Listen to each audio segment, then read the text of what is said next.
간단한 계산을 해봅시다. 상업용 비행기는 시속 926km로 날 수 있습니다. 로켓은 시속 42,500km로 우주로 날아갑니다. 하지만 이 소행성은 모든 기록을 깨고 시속 53,100km의 속도로 날아갑니다. 음속보다 43배나 빠른 속도입니다. 그 속도라면 대서양을 단 5분 만에 횡단할 수 있어요. 그리고 최악의 경우는 이런 소행성이 지구에 충돌할 수도 있다는 겁니다. 소행성 2021RX9를 만나보세요. 너비는 40m입니다. 축구장 크기의 3분의 1이에요. 최근에야 발견되었고 과학자들은 그 궤도를 계산할 수 있었죠. 대부분의 행성들처럼 궤도가 둥글지 않고 타원형입니다. 도넛을 약간 누른 것처럼요. RX9는 태양으로부터 약 4억 4천만 킬로미터 떨어진 태양계의 중심을 향해 여행을 시작합니다. 소행성대를 지나 화성의 궤도 그리고 지구의 궤도를 통과하죠. 지구 주위를 원을 그리며 돌고 나서 새총으로 쏜 것처럼 날아갑니다. 이 소행성은 별의 중력이 귀환 여행을 시작하도록 만들 때까지 태양으로부터 계속 멀어질 거예요. RX9는 지구 시간으로 2.5년에 걸쳐 이런 왕복 여행을 합니다. 비록 이 소행성의 궤도가 지구 궤도와 교차하지만 우리에게 위험하지는 않습니다. 지구에 가장 가까이 접근할 때의 거리는 지구와 달 사이 거리의 7.5배입니다. 하지만 우주에는 다른 소행성들도 많이 있습니다. RX9는 그것들과 충돌해서 궤적을 바꿀 수 있어요. 그렇다면 잠재적으로 위험한 소행성 목록에 오를 수도 있습니다. 자, 이것은 소행성 2021NY1이고 이미 그 목록에 올라 있습니다. 자유의 여신상 2개만큼 크고 초당 9.5km의 속도로 우주를 이동하고 있습니다. 그래서 이 소행성은 11시간 만에 달에 데려다 줄 수 있어요. 이 소행성의 궤도 또한 타원형입니다. 궤도의 가장 먼 지점은 소행성대와 목성 사이 어딘가 지구와 태양 거리 3.9배 위치에 있습니다.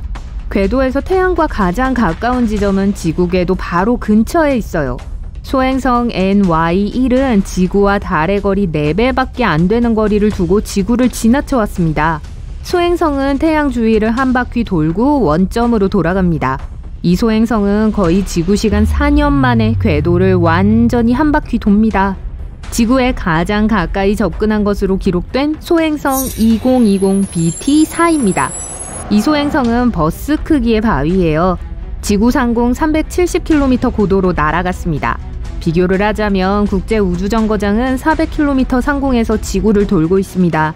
그러니까 말 그대로 남태평양 위 우리 머리 위를 날아간 거예요. 우리는 이 소행성의 존재조차 알지 못했습니다. 낮에 지구 위를 날아갔고 우리는 태양의 빛 때문에 그것을 볼 수 없었어요.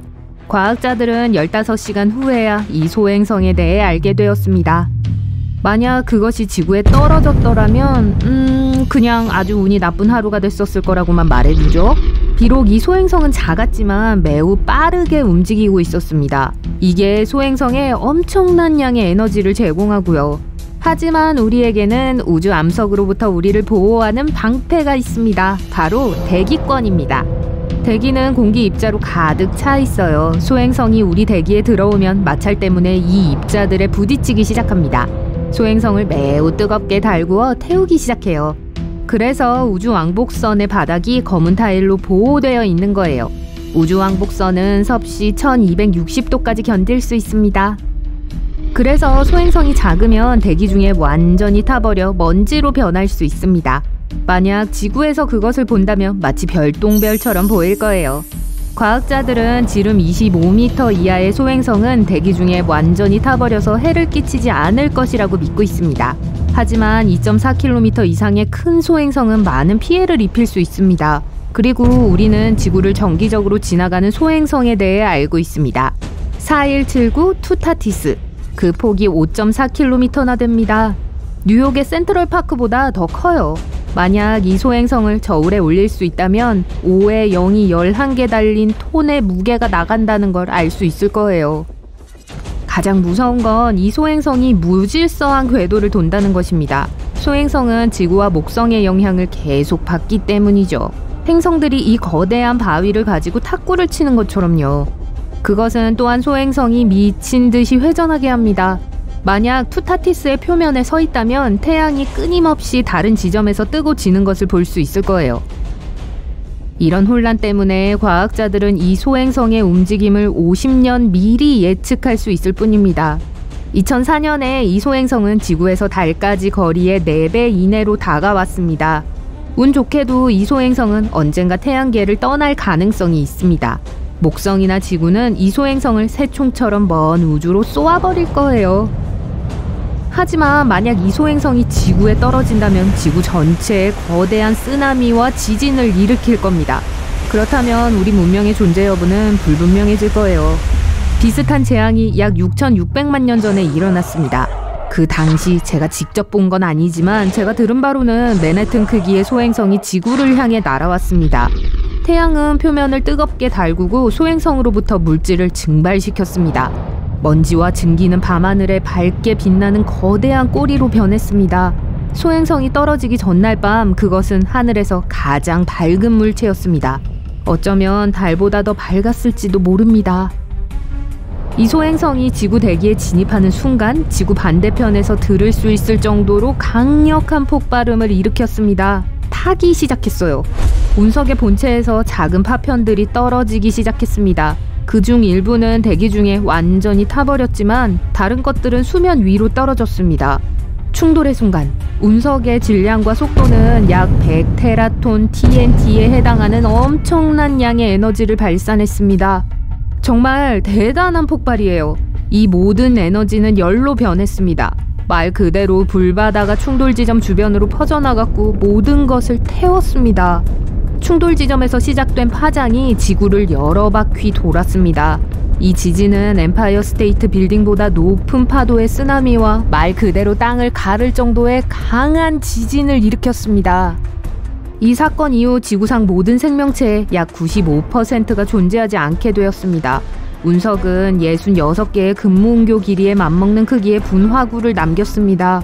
분화구는 너무 깊어서 에베레스트 산 2개가 들어갈 정도였어요. 그리고 화성 뒤에 있던 소행성대에는 지구에 위협이 되는 많은 물체들이 있었습니다. 케레스처럼요. 그냥 소행성이 아닙니다. 외소행성입니다. 비록 질량은 달의 1%에 불과하고 텍사스 정도의 크기지만 지구와 화성의 궤도에 중력적으로 영향을 미칩니다. 그와 같은 크기의 소행성과 충돌하면 지구는 산산조각이 나서 파괴될 거예요. 그래서 인류는 위험한 소행성과 충돌하는 것을 피하는 방법을 배워야 합니다. 여기 2가지 선택이 있습니다. 소행성을 파괴하거나 궤적을 바꿔 지구를 지나 비행하도록 하는 것입니다. 도시 전체 무게만큼 무거운 거대한 바위를 파괴하는 것은 어렵기 때문에 우리는 2번째 방법을 고수합니다. 우리는 폭발물을 실은 우주선을 소행성으로 보낼 수 있습니다. 그리고 작은 폭발을 일으킵니다. 소행성 안에 구멍을 뚫고 폭탄을 장치할 필요는 없어요. 폭발은 표면 바로 위에서 발생해야 하고 위를 향해야 합니다. 그러면 물리 법칙에 의해 소행성은 아래로 약간 움직일 거예요. 비록 소행성이 몇 미터만 움직인다고 해도 우주적인 규모로 본다면 궤적을 극적으로 바꿀 수 있습니다. 또 하나의 옵션은 중력 트랙터입니다. 원리는 간단합니다. 질량이 있는 모든 물체는 중력도 가지고 있습니다. 여러분도 마찬가지예요. 네, 여러분도 자신만의 중력을 가지고 있습니다. 그래서 우리의 계획은 무인 우주선을 소행성으로 보내는 것입니다. 소행성의 표면 위를 맴돌기만 하면 됩니다. 그러면 소행성이 우주선을 끌어당길 거예요. 하지만 우주선의 엔진은 저항할 것입니다. 결과적으로 소행성 자체가 우주선 쪽으로 밀리기 시작할 거예요. 그러면 지구는 안전해집니다. 또한 태양열을 사용할 수도 있어요. 우리가 해야 할 일은 수천 개의 확대 렌즈로 거대한 우주정거장을 만들어서 태양으로 보내는 것입니다. 위험한 소행성을 발견하면 우주정거장은 태양광선을 소행성 표면에 집중시킬 거예요. 표면의 얼음은 증발하기 시작하고 위로 움직입니다. 그러면 반작용하는 힘이 소행성을 밀어내릴 것입니다. 또는 호일과 같은 반짝이는 물질로 된 거대한 망토를 소행성에 보낼 수도 있습니다. 소행성을 그런 물질로 감싸면 태양광선을 반사할 겁니다. 이번에도 광선은 한쪽 방향으로 반사되고 소행성은 약간 반대 방향으로 밀립니다. 이 방법은 소행성이 도착할 때까지 몇 년의 여유가 있을 때만 효과가 있을 수 있습니다. 또 다른 전략은 소행성에 태양열 돛을 다는 것입니다. 낙하산처럼 작동하는 거죠. 단지 공기에 의해 제동하는 것이 아니라 태양광선에 의해 제동하는 것입니다. 그리고 가장 간단한 방법은 기존의 로켓 엔진을 소행성에 부착하는 것입니다. 그러면 소행성의 비행 궤적을 바꿀 수 있을 뿐만 아니라 조종할 수도 있습니다. 그리고 만약 더 큰 소행성이 지평선에 나타난다면 우리는 조종 가능한 이 우주 암석을 사용해서 밀어낼 수 있어요.